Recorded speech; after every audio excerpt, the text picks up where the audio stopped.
रहमतुल्लाहि व बरकातुहू। अस्सलामु अलैकुम व रहमतुल्लाहि व बरकातुहू। রেসপেক্টেড মুসলিম কাউট, সূর্য পশ্চিম আকাশে অস্তমিত যাচ্ছে। লাইলাতুন নিসফি মিন শাবান, পবিত্র শবে বরাত উপলক্ষে দেশবাসী সম্মানিত মুসলিম জনতাকে আন্তরিক অভিনন্দন জানাই। আল্লাহ রাব্বুল আলামিন আমাদের সকলকে সঠিকভাবে আজকের দিনটা উদযাপন করার তৌফিক দান করুক। সম্মানিত মুসলিম জনতা, আপনাদের সম্মুখে আমি একটি গুরুত্বপূর্ণ টপিক নিয়ে হাজির হয়েছি। বিষয়টা হচ্ছে যে আমার এই প্রিয় নবী হযরত মুহাম্মদ মুস্তাফা সাল্লাল্লাহু আলাইহি সাল্লামকে আঞ্চলিকগত বা জাতীয় শব্দে তাকে রাখাল বলা যাবে কিনা। মানুষের শানে, মানুষের ক্ষেত্রে যে শব্দ চয়ন করা হয় আল্লাহ নবীর শানে সেই শব্দ প্রয়োগ করা মুঠো জায়েজ না। যেমন ইমাম বুখারী রহমতুল্লাহ আলাই আদাবুল মুফরিদাত কিতাবের মধ্যে 645টা শিরোনামে 339টা হাদিস উল্লেখ করে 40টা আদব নিয়ে শব্দ উল্লেখ করেছেন, যে কতগুলো শব্দ আছে আল্লাহ রসুলের শানে প্রয়োগ করা যায় না। যেমন রাইনা, তারপরে হইলো এই জনাব, তারপরে হইলো মিসলে বাসার, জিনসে বাসার, তারপরে আরও অনেক ধরনের বিয়াদবিমূলক শব্দ আল্লাহ রসুলের শানে প্রয়োগ করা যায় না।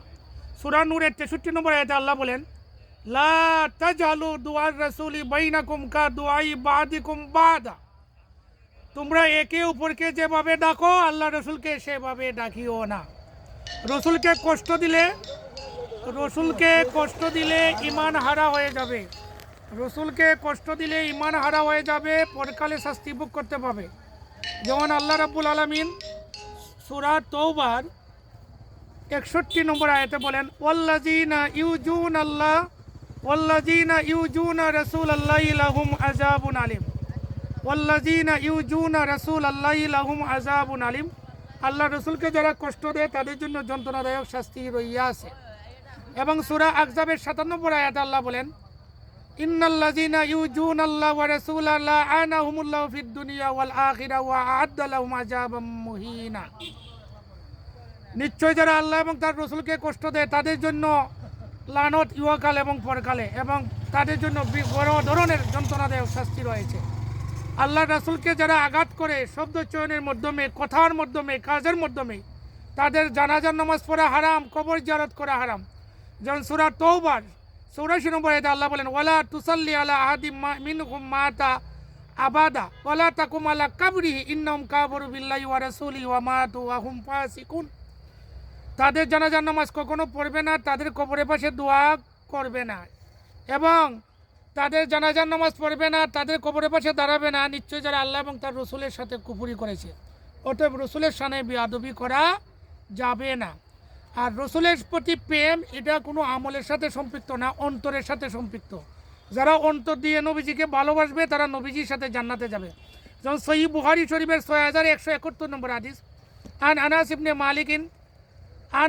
ইবনে মালিকিন আন্না রাজুলান সাআলান নবিয়্য সাল্লাল্লাহু আলাইহি ওয়াসাল্লাম মাতা সাহাতু ইয়া রাসূলুল্লাহ কালা মা'আদাতু লাহা মিন কাসিরি সালাতিন ওয়ালা সাওমিন ওয়ালা সাদাকাতিন ওয়ালাকিন্নী উহিব্বুল্লাহ ওয়া রাসূলা কালা আনতা মা'a মান আহবাবতা।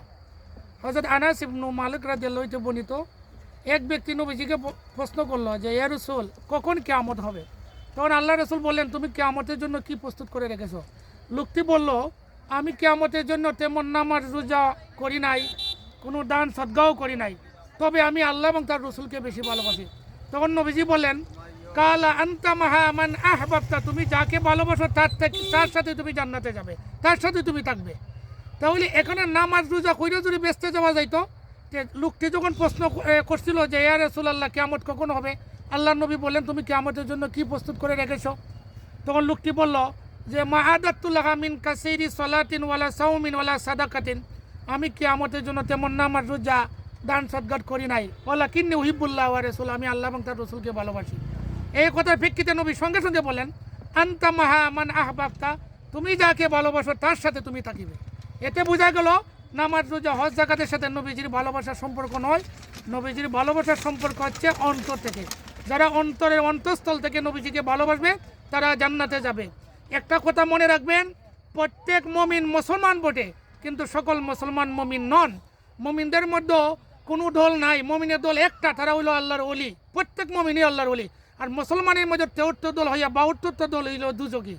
মুসলমানের মধ্যে 73 দল হবে পবিত্র কোরআন সূরা আল ইমরান 106 নম্বর আয়াত, সূরা বাইনা 4 নম্বর আয়াত, সূরা আনকাম 153 নম্বর আয়াত, সুনানে আবু দাউদ শরীফ 4597 হাদিস, মিশকাত শরীফ 30 নম্বর পৃষ্ঠার হাদিস, সুনানে ইবনে মাজা 3992 হাদিস, জামিউত তিরমিজি 2641 নম্বর হাদিস এবং সহিহ সুনানি ইবনে মাজার 11 নম্বর হাদিস দ্বারা প্রমাণিত।